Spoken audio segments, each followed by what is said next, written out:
While miptv is moving to London, Mipcom has emerged stronger than it's been in many years, with participation on the rise for its milestone 40th edition. The TV industry has been hit by a quadruple whammy of the economic slowdown, intense phases of restructuring, a pandemic, and Hollywood's double strike, but instead of dying down, its execs and producers are tapping into new opportunities, notably with unscripted content and tech innovations. So far, Mipcom is on track to host more attendees than in 2023, which saw 11,000 delegates from 100 countries hit the Croisette. The global TV industry is resilient. It renews itself, and Mipcom plays a role in this process by gathering the bulk of the industry for one event and helping companies tackle new trends in terms of technology, content, or consumption, says Lucy Smith, head of RX France's content division, which organizes Mipcom aside from welcoming major players such as Sony Pictures Entertainment's Tony Vinciquerra, Amazon MGM Studios' James Farrell, and All3Media's Jane Turton, who will be delivering keynotes. Mipcom will also highlight the convergence of tech and entertainment with a pair of events, a summit dedicated to fast channels and incorporating AVOD, with speakers from Banijay Rights, BBC Studios, and Fremantle, and an AI summit inviting a mix of tech banners such as Google and TV outfits such as Newen Studios and TF1 Group. While international distribution is still the core business for Mipcom, we're seeing more and more participants who are involved in this intersection of content and technology at Mipcom, and they are having a larger role in the industry, says Smith. Sally Habershaw, Exec VP for Americas at All3Media International, says she's also noticed a few more AVOD and fast operators attending, and some of the AVOD players are starting to sort of dip their toes into the space. As many as 3,600 buyers are expected at the CanSet Industry Conference. These include executives from streamers, broadcasters, and fast channels. Smith also pointed to a rise in the number of buyers from Latin America and Asia. With so-called peak TV mostly in the rearview mirror, premium unscripted and soapy entertainment will be the new buzzwords at Mipcom.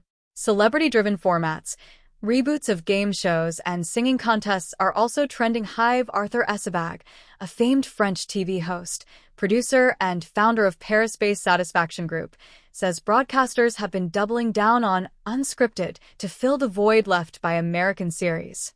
There's a real crisis with U.S. shows. They're not performing as well as they used to, and there's a shortage that has been exacerbated by the Hollywood strikes. Essebag, who's in business with Fulwell 73, Keshet International, and Yes Yes Media, says, the only programs that can do as well if not better than U.S. series for roughly the same price are game shows. Whereas streamers were initially uninterested in reality TV, they've now joined the bandwagon and have been increasingly active in that space, focusing on serialized, unscripted series. Streamers are realizing that those unscripted thrillers can really have a great impact, says Lucas Green, Chief Content Officer of Operations at Banijay Entertainment, which is repping the summit, Deal or No Deal Island, and by land, air, and sea.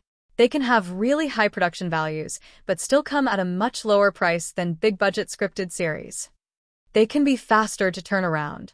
You're slightly less reliant on the big-name showrunner and director and Hollywood star and their difficult diaries to find a shooting window, Green says. Over at Ampere Analysis, company exec director Guy Bisson says unscripted has been on the rise since the pandemic, especially with streamers, because it's cheap to produce and cheap to localize. Also, multi-episode works extremely well if you drop it weekly or twice a week. Bisson says the serialized element of unscripted works well to hook subscribers because the story is shifting in real time, so that entire upswing is driven by those same forces that have affected the scripted market. Continues Bisson, 2 to 3 years ago, profit wasn't so much on the agenda. Retention wasn't so much on the agenda, and advertising wasn't on the agenda. The whole return on investment model has shifted from what it was 2 years ago, and we find ourselves today in a market that is saturated, where there's heavy competition and need to make money, not just spend money. In the backdrop of this rise of unscripted content production, TV players tackling unscripted have also been banking on established franchises, either rebooting or expanding well-known formats, such as the singing contest, Star Academy, and game show, Who Wants to Be a Millionaire?, which Essebag is hosting on TF1, and LOL, Last One Laughing, which has been a massive hit in many territories on Amazon Prime Video, including in France, where it's been expanded into 2 original spin-offs. Producers, streamers, and broadcasters are on the lookout for unscripted titles that are not only cost-efficient, but that also have the potential to become pop culture events and boost brand recognition. Star Academy fits into that category of blockbuster format that entered pop culture, says TF1 CEO and Chairman Rodolphe Belmer.